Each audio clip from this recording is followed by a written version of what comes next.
오늘 저는 잠언 27장 1절부터 10절의 말씀을 가지고 겸손의 미덕이라는 제목을 통하여 하나님의 말씀을 증거하고자 합니다. 세상에는 많은 사람이 최고의 자리에 오르고자 합니다. 어느 분야든지 최고의 자리에 오르게 되면 부와 명예는 자동으로 따라오게 된다고 말합니다. 그래서 사람은 인생에 있어 성공하기 위하여 부단히 노력합니다. 학문을 공부하는 사람은 자기 전공에서 최고의 자리에 오르기 위하여 열심히 하고 그 자리에 오르게 되면 부와 명예를 얻게 되는 거죠. 그리고 음악을 하는 사람은 자기 실력을 높이기 위해 열심히 노력한다고 합니다. 피아니스트가 최고의 자리에 오르기까지는 하루에 13시간 동안 피아노 연습을 한다고 합니다.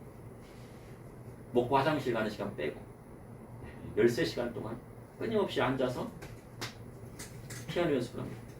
13시간 이상을 피아노 치려면 자리에 떠나지 않아야 하는 대단한 인내가 필요한 것입니다. 축구 선수가 세계적인 스타가 되기 위해서는 유소년 때부터 공을 가지고 살아야 한다고 합니다. 매일같이 웨이트 트레이닝을 하고 축구공을 곁에 두고 살아도 그 중에서 축구로 성공하는 사람은 일부분입니다. 몇몇이 안 됩니다. 그러니 최고가 된다는 것은 아주 어려운 일입니다. 그런데 최고의 자리에 올라서도 내려오는 것은 한순간입니다. 시속 160km의 공을 던지는 야구 선수가 과거에 학교 폭력과 관련이 된 것으로 드러나서 국가대표 선발에서 빠지게 되었다고 합니다. 보통 스포츠 선수는 아시안 게임에서 금메달을 따거나 올림픽에서 메달을 따게 되면 군대를 면제받게 됩니다. 그래서 한 2년 정도를 이득을 보게 되는 것입니다. 그리고 아무리 훌륭한 야구 선수라도 과거에 불미스러웠던 일이 나오거나 음주운전을 하게 되면 더 높은 자리에 올라서지 못하고 그에게 있었던 스폰서라든가 광고도 다 떨어진다. 축구 선수도 마찬가지입니다. 국가대표 선수로 축구 경기에 나가도 불미스러운 일이 생기면 한순간에 나락으로 떨어질 수 있는 것입니다. 이미 계약했던 광고나 스폰서 계약도 종료되거나 취소되고 불미스러운 사실이 드러나게 되면 그로 인하여 몇십억대, 100억이 넘는 위약금을 물어야하는 것이 현실입니다. 그러니 높은 자리에 오르는 것이 문제가 아니라 최고의 자리에 올라서 그것을 유지하는 것이 얼마나 중요한지 모릅니다. 그런데 최고의 자리에 올라서 그것을 유지하는 방법은 겸손의 미덕에 있다고 할 수 있습니다. 최고의 자리에 오른 사람은 정말 잘난 사람임을 세상은 다 압니다. 그래서 그가 스스로 겸손하면 많은 사람의 찬사를 받지만 스스로 잘난 척하고 교만하면 그의 인성으로 인하여 지탄을 받기 마련입니다.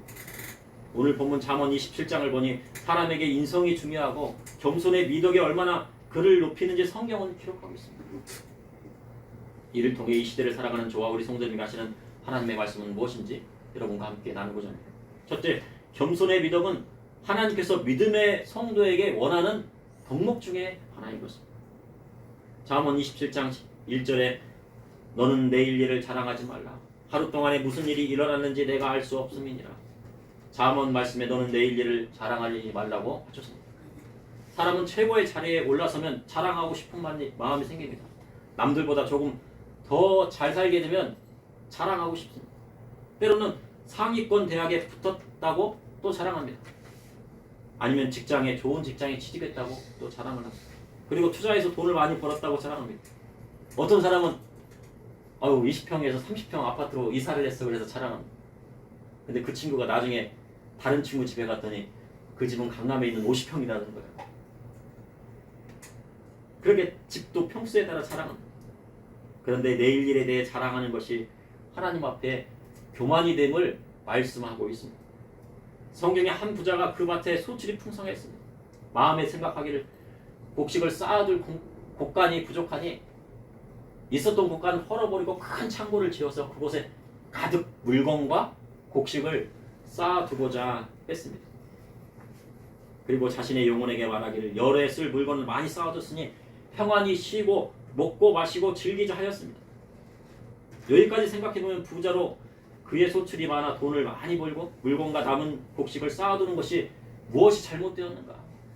부자가 열심히 일해서 쌓아두었든지 아니면 땅이 많아서 쌓아두는 것이 무엇이 잘못되었는가 말할 수도 있습니다. 그런데 그 다음이 중요한 것입니다. 그 다음을 알면 내일 일을 자랑하지 말아야 이유를 깨닫게 됩니다. 잠언 12장 20절에 하나님이 이르시되 어리석은 자의 오늘 밤에 내 영혼을 도로 찾으리니 그러면 내 준비한 것이 누구의 것이 되겠느냐 하셨습니다. 하나님께서 어리석은 부자에게 오늘 밤 내 영혼을 도로 찾으시겠다고 말씀하셨습니다. 그러면 그 부자가 쌓아놓고 내일부터 써야지, 아니 먼 미래에 이것을 써야지 했던 곡식과 재물은 한 번도 써보지 못하고 죽게 된다는 것입니다. 아무리 많은 돈과 부와 재물들을 창고에 쌓아두고요, 하나님께서 내 영혼을 도로 찾으시겠다 하면 그 모든 것이 헛것이 되는 것입니다. 21절에 자기를 위하여 재물을 쌓아두고 하나님께 대하여 부여하지 못한 자가 이와 같으니라 하셨습니다. 이 땅에서 자기를 위하여 재물을 쌓아두는 자가 하나님 앞에 부여하지 못한 자와 같은 것입니다. 그래서 우리 주님 탐심을 물리치라 하셨습니다. 그리고 사람의 생명이 소유에 넉넉한 데 있지 않다고 말씀하셨습니다. 그러나 세상 사람들은 탐욕으로 가득하여 세상 물질에만 마음이 가 있습니다. 그런데 이러한 탐욕의 마음이 내일을 자랑하고 싶은 마음으로 이어진다는 것입니다. 탐심이 있으면 어떡합니까? 그것을 자랑하고 싶은 거예요. 내일 일을 자랑하고 싶어. 나 이렇게 내일 쓸 것이 많은데, 나는 저기 내일 저기 서울에 있는 서울에 있는 대학 갈 거야. 아니면 나는 내일부터 100평 아파트에 살 거야. 그러한 탐심이 뭘로 이어진다고요? 내일 일을 자랑하는 것으로 이어지게 된다는 것입니다. 성경은 탐욕은 우상 숭배라고 말씀하셨습니다. 그러니 우상 숭배하는 자는 하나님 나라에 들어갈 수가 없습니다. 내일 일을 자랑하는 사람은 하나님 나라에 들어갈 수가 없습니다. 믿음의 성도는 이 땅에 그 소유를 쌓아두지 말고 하나님 나라에 쌓아두는 사람이 되어야 하는 것입니다. 사람들은 내일 일을 자랑하기 위해 하루를 살아갑니다. 그리고 내일을 걱정하며 미래에 또 투자를 합니다. 그러나 성경은 내일 일을 자랑하지 말라 하셨습니다. 이는 하루 동안 무슨 일이 일어날는지 아무도 알 수 없기 때문입니다. 그러니 예수님은 하나님 나라를 위하여 투자하는 사람이 되라 하신 것입니다. 잠언 27장 2절에 타인이 너를 칭찬하게 하고 내 입으로는 하지 말며 외인이 너를 칭찬하게 하고 내 입술로는 하지 말지니라. 잠언에 타인이 너를 칭찬하게 하지 말고 내 입으로 하지 말라 하셨습니다. 우리나라에는요, 자기 자랑, 아내 자랑, 자기 자식 자랑 하는 사람을 무엇이라고 합니까? 팔불출이라고 합니다. 팔불출이란 몹시 어리석고도 어둔한 사람을 부를 때 팔불출이라고 하는데, 그것을 한자적으로 따진다고 하면 팔불출은 내세우면 안 될 8가지가 있다는 것입니다. 내세우지 말아야 될 것 8가지가 있는데 그것을 내세우는 사람은 어떤 사람이라고요? 미련하고 우둔한 사람이다. 우리 수상들은 지혜가 있었습니다. 그래서 자기 스스로 자랑하는 것을 교양 없는 사람으로 생각했습니다. 그래서 돈 자랑, 자식 자랑, 아내 자랑은 듣는 사람으로 하여금 질투와 시기를 유발시키기 때문에 좋지 못한 것입니다. 남에게 우리 집에 금덩이가 있어 이렇게 자랑하면 다른 사람이 뭐합니까? 시기하고 질투해요. 유튜브에다가 우리 집에 금송아지가 있어요. 진짜 금송아지를 딱 있는 걸 찍어가지고 유튜브에 올려보세요. 다음날 누가 오나요? 시기하고 질투하는 도둑이 온다는 거예요. 그래, 다른 사람을 시기 질투하게 하는 것은 좋지 않은 것입니다. 잠언은 자기 칭찬을 자기 입으로 하지 말고 남들로부터 칭찬하게 하라 하셨습니다. 남들에게 칭찬을 듣는 것은 쉬운 일이 아닙니다. 남들에게 인정받고 칭찬 들으려면 선한 행실을 마음으로 행해야 되는 거예요. 선한 행실을 그냥 행하면 안 되고 선한 행실이 마음에서 우러나와서 행동으로 나와야 되는 것입니다. 그래야 할 때 진심으로 남에게 칭찬을 들을 수가 있습니다. 믿음의 성도는 자기 자신을 스스로 칭찬하는 사람이 아니라 다른 사람에게 내세우는 사람이 아니라 남으로부터 칭찬을 듣는 사람이 되어야 하는 것입니다. 저 사람 정말 괜찮아. 저 사람 정말 예수 믿는 사람이야. 저 사람 보니까 정말 교회 다니는 사람이야. 교회 다니는 사람 중에 모범이 돼. 그런 말을 들을 수 있을 정도가 돼야지 성도가 된다는 것입니다. 이는 하나님께서 다른 사람에게 선한 행실로 칭찬받는 사람을 쓰시고 그러한 사람이 하늘에서도 상급을 받는다고 하는 것입니다. 잠언 27장 3절에 돌은 무겁고 모래도 가볍지 아니하거니와 일어난 자의 분노는 이 돌보다 무거우니라. 돌은 무겁습니다. 모래도 가볍지 않습니다. 그래서 돌도 물에 가라앉고 모래도 물에 가라앉습니다. 그런데 미련한 자의 분노는 이 돌보다도 무겁다고 말씀하고 있습니다. 미련한 자는 쉽게 분을 냅니다. 남보다 잘하려고 분을 냅니다.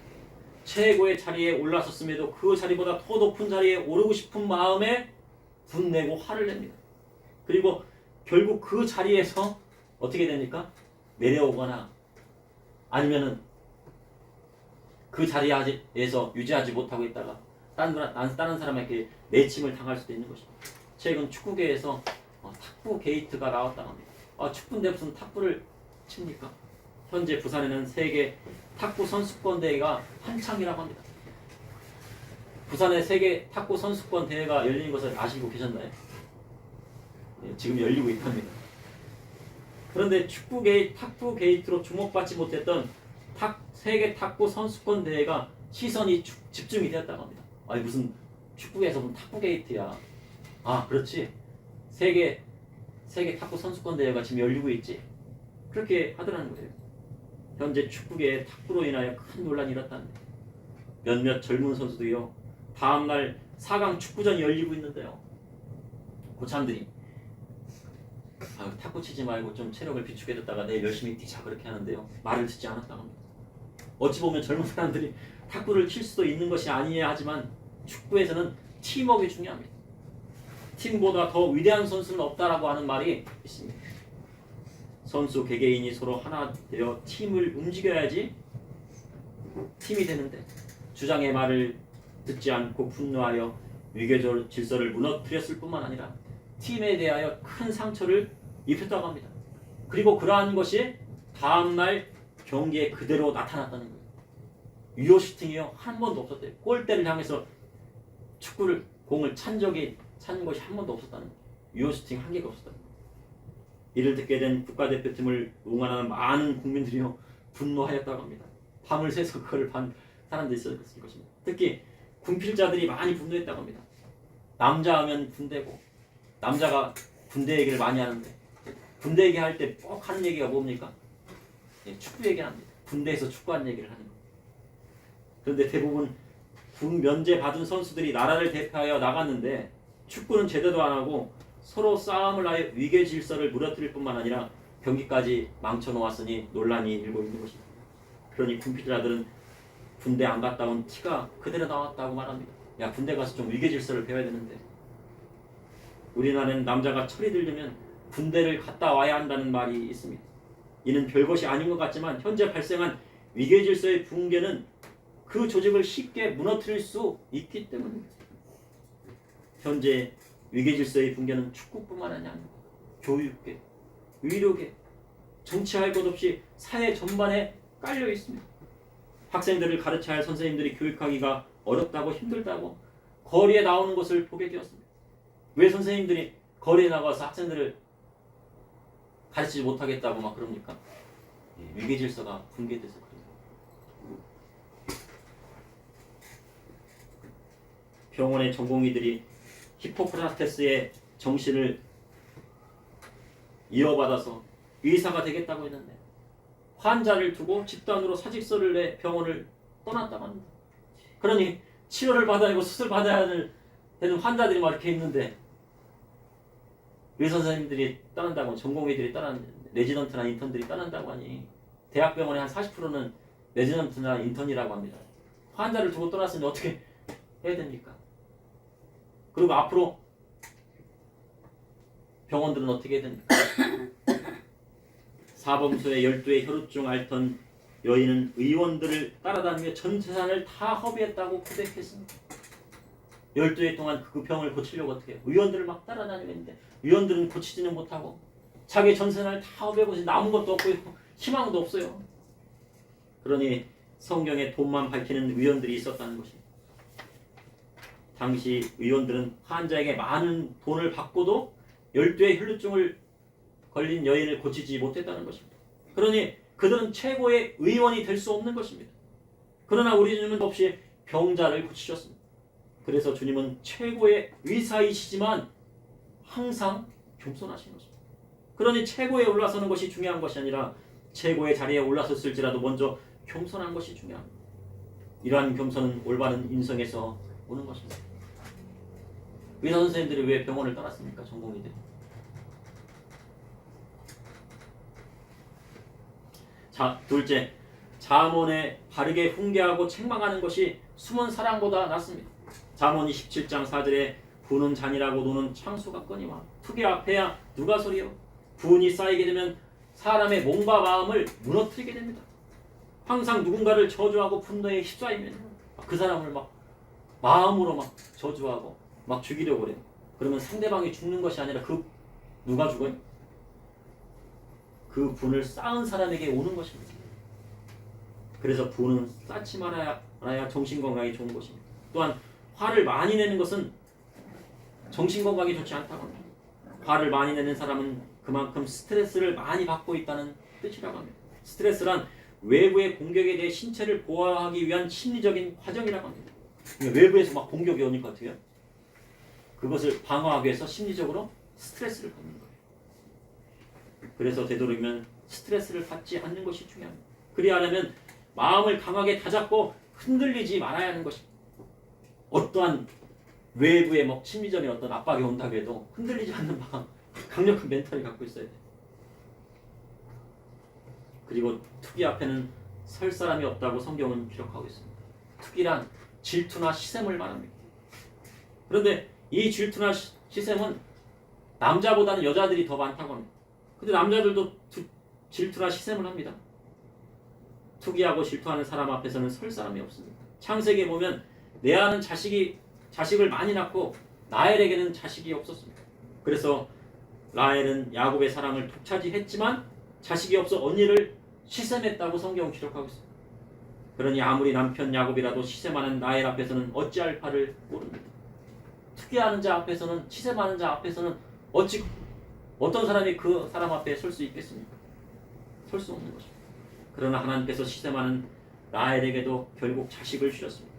그러나 그러한 질투가 라헬 스스로를 더 괴롭게 했습니다. 그러니 시샘하고 질투하는 사람은 누구에게 더 안 좋은 거예요? 누구를 더 괴롭히는 거예요? 다른 사람을 괴롭히는 것이 아니고 자기 스스로를 괴롭히는 것입니다. 그리고 둘째, 베냐민을 낳다가 에브라에서 죽게 됐습니다. 라헬의 인생은요, 질투와 시기의 인생이었습니다. 그것이 이스라엘 자손에게 그대로 나타납니다. 잠언 11장 5절에 면책은 숨은 사랑보다 나으니라. 면책이란 상대를 말로써 꾸짖는 것입니다.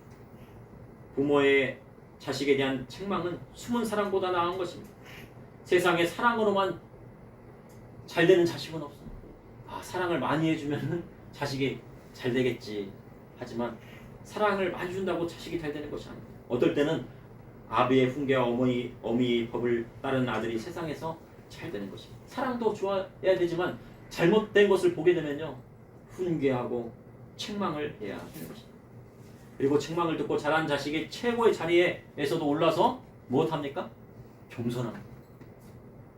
사랑만 받고 자란 자신처럼요, 최고의 자리에 올랐을 때 어떻게 합니까? 교만해져요. 그리고 치탄을 받다가 다시 내려가야 돼요. 근데 아비의 훈계와 어미의 법을 따라 산 자식은 어떻게 합니까? 최고의 자리에 올랐을 때 겸손합니다.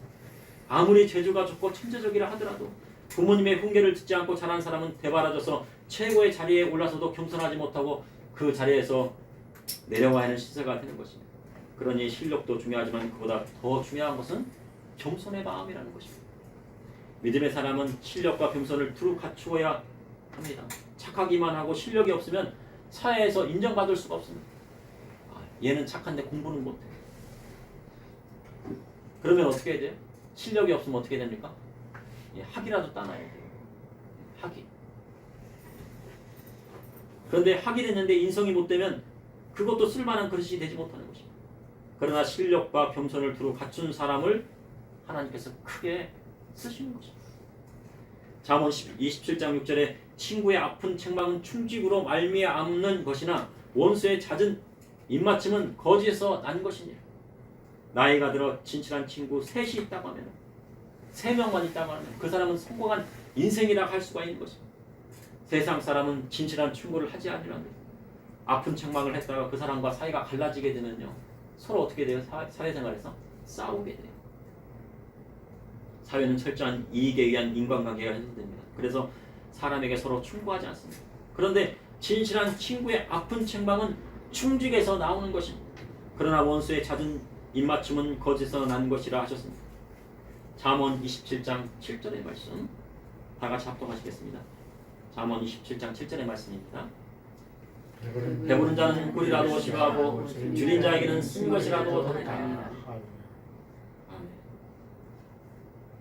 이것은 당연한 말씀입니다. 배부른 자는 꿀이라도 싫어하고 배부른 자에게요 꿀을 먹으라 해도 싫어합니다. 그런데 줄인 자는 쓴 나물이라도 주면요 배고파서 그것을 허겁지겁 먹기만 합니다. 옛 속담에 목마른 자가 우물을 판다는 말이 있습니다. 간절히 소망하는 자가 그것을 이루려고 달려드는 것입니다. 무엇이든지 간절한 목표가 있는 사람이 더 열심히 하기 바랍니다. 축구도 국가대표를 명예를 생각하고 나라를 대표하여 싸우려는 의지가 있어야 승리하는 것입니다. 명심보감에 배부르고 등 따뜻하면 음욕이 나고 굶주리고 추우면 도심이 난다는 말이 있습니다. 이 말씀은 성경에 배부른 사람은 꿀이라도 싫고 그러나 줄인 자는 쓴 것이라 좋다는 말과 비슷한 말입니다. 속담입니다. 공부도 배부르고 등 따시고 모든 것이 다 충족되면요 하기 싫은 것입니다. 배도 막 부르고 등도 따뜻하고 그러면 공부할 필요성을 못 느낍니다. 그러나 무엇인가 부족하여 배고플 때는요 집중하는 것이 공부입니다. 그래서 공부하려면요 적게 먹어야 돼요. 배를 고기를 많이 먹고 배부르게 한 다음에 공부를 하면요 공부가 되는 것이 아니고 잠이 먼저 와요. 그러나 학생은 많이 먹고 그 힘이 넘쳐나는 것입니다. 사춘기가 오면 음욕이 나고 성적인 욕구가 생긴다고 합니다. 그래서 학생은 그 힘을 소모해야 됩니다. 음욕을 다스리는 방법 하나는 열심히 운동해서 근육을 키우는 것입니다. 그래서 그 성적인 욕구를 운동으로 푸는 것입니다. 그리고 또 다른 하나는 열심히 공부하는 것입니다. 그 에너지를요 공부하는 데 열심히 쓰게 되면은 정말 공부가 잘 되고 훌륭한 사람이 되는 것입니다. 기도도 마찬가지입니다. 배부르고 등 따시면 기도가 잘 안 되는 것입니다. 집에서 막 기도하려고 하는데 저녁도 막 배부르게 먹고 온돌이 막 따끈뜨끈뜨끈하게 막 그냥 온돌방도 막 데워져 있으면요 눕고 싶지 기도하고 싶은 생각이 안 나요. 배고파야 뭣도 길러지는 거예요. 명성이 길러지는 거예요. 60년대 70년대 우리 성도님들이 얼마나 기도했습니까? 과거 우리 선배님들이 왜 그랬어요? 배고팠잖아요. 배고프니까 할 수 있는 것이란 기도밖에 없었어요. 그래서 목회자가 배부르면 목회도 잘 되지 않는다는 말이 있습니다. 배고파야 목회도 잘 되는 것입니다. 금식하고 기도해야 영성이 쌓이고 길이 열린다는 것입니다. 셋째, 겸손히 하나님을 찾을 때 성공하는 인생을 살 수가 있습니다. 잠언 27장 8절에 고향을 떠나 유리하는 사람은 보금자리를 떠나 떠도는 새와 같으니 고향을 떠나 유리하는 사람은 게을러서가 아니라 너무 부지런해서입니다. 세상에 나가 도시로 나가서 최고의 자리에 오르고 싶은 욕망 때문입니다. 그러니 둘째 아들이 교만해져서 아버지를 따라서요 상속재산 가지고 장사한다고 가서요 모든 것을 날려버렸습니다. 둘째 아들은 어떤 사람이에요? 부지런해요. 장사하려고 했잖아요. 세상에 고향 떠나 잘된 사람이 별로 없습니다. 그래서 사람은 세상에 나가 성공하지 못하든 아버지 품이 좋은 것이죠. 믿음의 성도는 아버지 신앙의 유산을 물려받아야 합니다.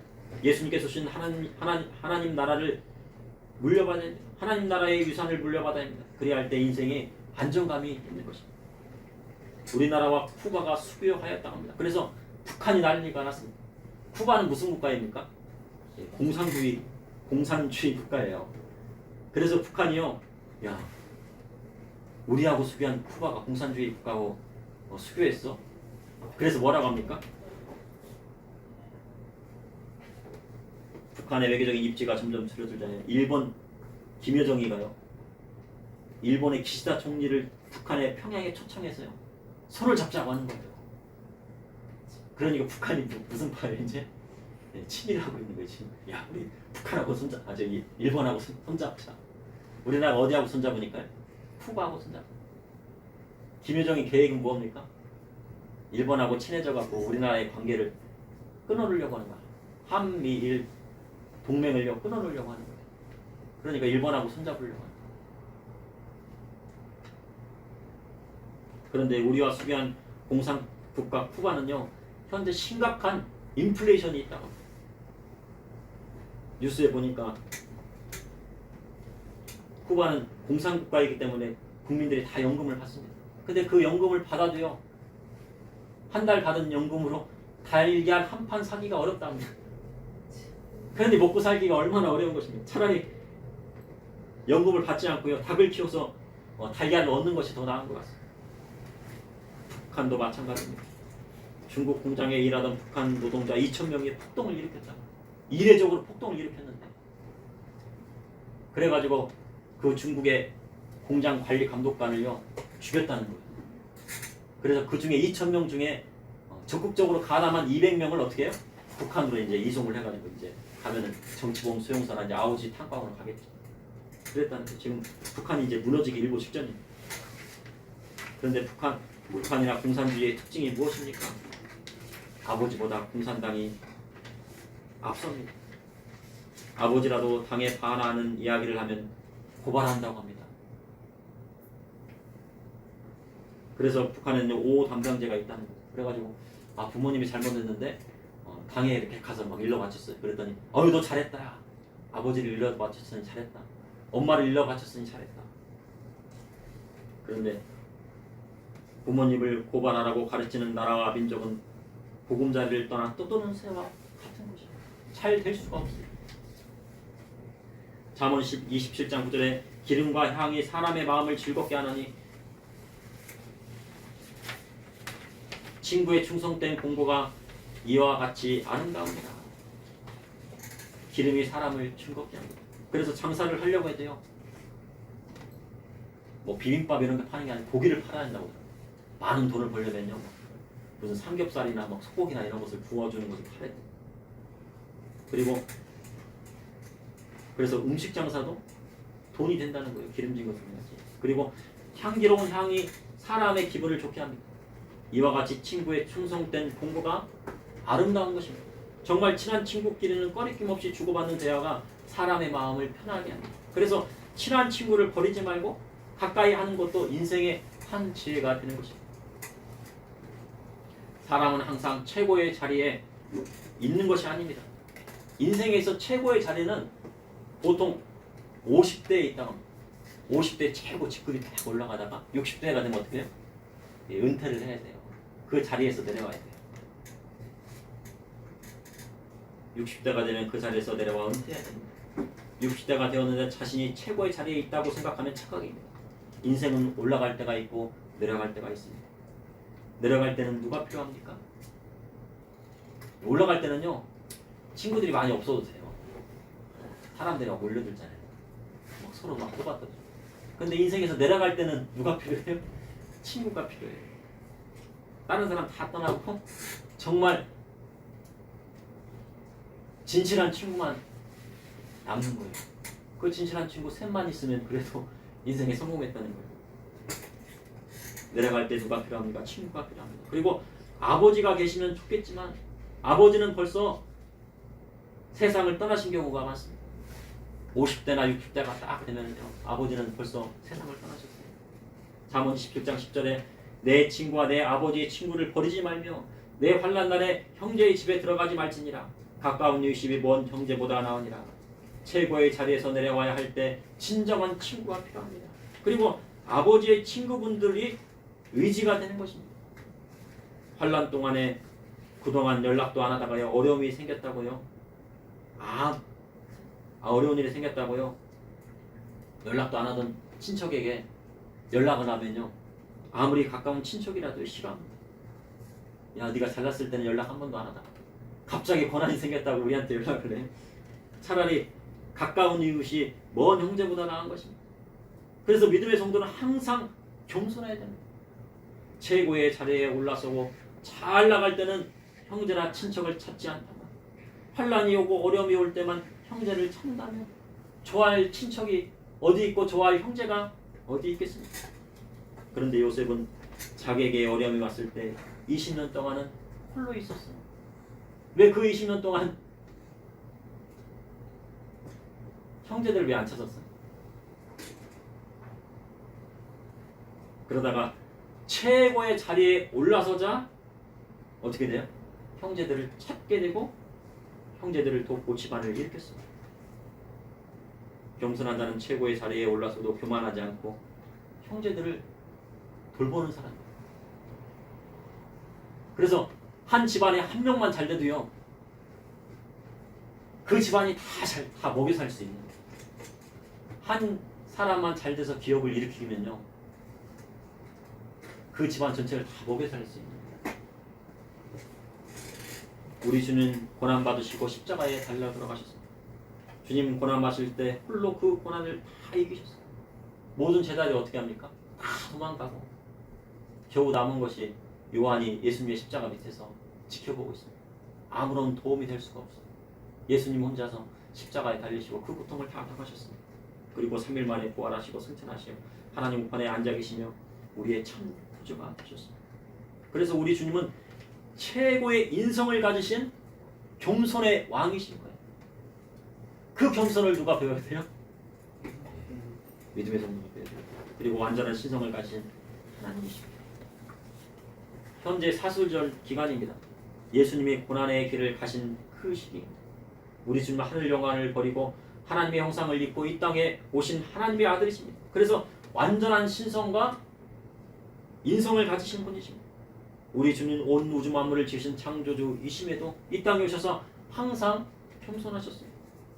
주님의 제자된 믿음의 성도는 예수님의 성품을 닮아가야 하는 것입니다. 믿음의 성도는 세상에서 최고의 자리에 오르기까지 실력을 쌓아야 돼요. 세상 사람들은 열심히 공부해서 실력을 쌓고 있는 거예요. 믿음의 성도들은 실력을 안 쌓고 있으면 안 되는 거예요. 열심히 실력을 쌓아야 돼요. 그리고 최고의 자리에 올라야 돼요. 그리고 최고의 자리에 올라선 후에는 예수님의 성품을 닮아서 겸손해야 하는 것입니다. 그것이 오늘 잠언의 말씀입니다. 그러므로 겸손의 미덕은 하나님께서 믿음의 성도에게 원하시는 행복입니다. 그러니 자녀를 살아갈수록 더 가르치고 훈계해야 온전한 믿음의 사람이 되는 것입니다. 그리고 믿음의 성도는 열심히 실력을 쌓고 겸손히 하나님을 찾을 때 성공하는 인생을 살 뿐만 아니라 하늘나라에도 소망이 있게 되는 것입니다. 잠시 기도하시겠습니다. 사랑해 주님, 오늘도 감사합니다. 오늘 눈과 비가 오는 날씨에도 주님 사랑하여서 이렇게 나왔사옵니다. 사순절 기간에 이렇게 나왔사옵니다. 은혜 베풀어 주시고 하나님의 놀라운 축복과 하나님의 놀라운 기적과 하나님께서 우리에게 이끌어 주셔서 성령 충만함을 또한 허락하여 주셨습니다. 세상에 나아가 지는 것이 아니라 세상을 이기며 그리스도의 복음의 말씀을 전하며 살 수 있도록 인도하여 주시고 믿음의 성도라고 게으르게 생활하지 않게 하여 주셔서 실력을 쌓고 쌓아서 최고의 자리에 올라서 그 최고의 자리에 올라섰을 때 겸손하여 그리스도의 복음의 말씀을 증거할 수 있는 저와 우리 성도님들이 될 수 있도록 인도하여 주시옵소서. 예수님 이름으로 기도합니다.